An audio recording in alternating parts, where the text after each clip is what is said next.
पहचान के लिए, वहाँ की स्थायित्व के लिए, वहाँ की एकता के लिए उस देश की राष्ट्रभाषा एक अत्यंत महत्वपूर्ण भूमिका निभाती है। वहाँ की भाषा उस देश को, उस राष्ट्र को एकता के धागे में पिरोकर रखती है। मातृभाषा बिन व्यर्थ है, मातृभाषा बिन व्यर्थ है दुनिया का सब ज्ञान, मातृभाषा बिन व्यर्थ है दुनिया का सब ज्ञान। भारत माँ की भाषा हिंदी, भारत माँ की भाषा हिंदी, यही है इसका सम्मान।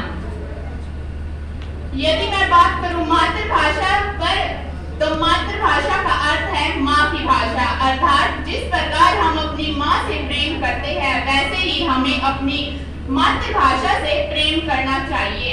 यदि मैं हिंदी की उत्पत्ति पर बात करूं तो हिंदी की उत्पत्ति सिंधु नदी के किनारे ईरानी लोग रहते थे। वे लोग है की तरह बोलते थे। इसी प्रकार वे सिंधु को हिंदू और सिंधी को हिंदी कहते थे। इस प्रकार हिंदी शब्द की उत्पत्ति हुई।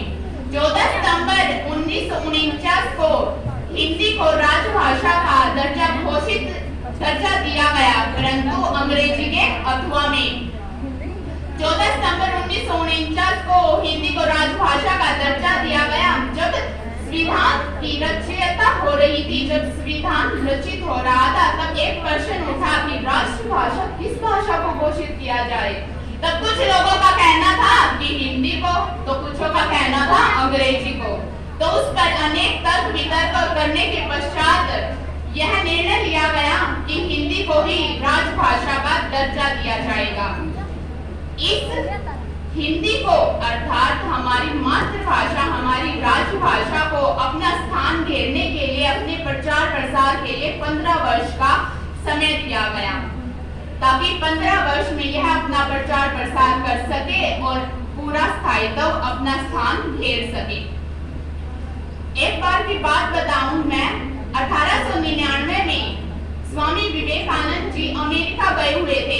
वहां पर एक अमेरिकन ने स्वामी विवेकानंद जी से पूछा कि हाउ आर यू। उस पर स्वामी विवेकानंद जी उत्तर देते हैं, मैं बहुत अच्छा हूँ। तो उस अंग्रेज ने सोचा कि शायद स्वामी जी को अंग्रेजी नहीं आती, तो उसने अपनी टूटी फूटी हिंदी के साथ प्रश्न पूछा कि स्वामी जी आपको भारत से अमेरिका आकर कैसा लगा। तो उस पर स्वामी विवेकानंद जी बड़े ही खुश होकर उत्तर देते हैं, I am feeling good, your country is beautiful. तो वह अंग्रेज चौंक कर सोचता है, यदि स्वामी जी को अंग्रेजी आती है तो उसने मुझे हिंदी में उत्तर क्यों दिया। तो इस पर स्वामी जी कहते हैं कि जब आपने अपनी मातृभाषा का, अपनी राष्ट्रभाषा का से मुझसे प्रश्न पूछा, तो मैंने भी अपनी मातृभाषा, अपनी राष्ट्रभाषा से उत्तर देना उचित समझा। और जब आपने मेरी भाषा का सम्मान किया, तो आपकी भाषा का सम्मान करना मेरा उत्तरदायित्व हो गया। तो इस प्रकार हमें पता चलता है कि हमारे देशवासियों के मन में, अब हृदय में हिंदी का क्या स्थान है, कितना महत्वपूर्ण स्थान है। 1953 में प्रथम हिंदी दिवस मनाया गया। इस हिंदी दिवस का कारण यही था कि वह अपना प्रचार प्रसार पूरे देश में कर सके। हिंदी एक ऐसी भाषा है जिसे जैसे लिखा जाता है वैसे ही बोला भी जाता है।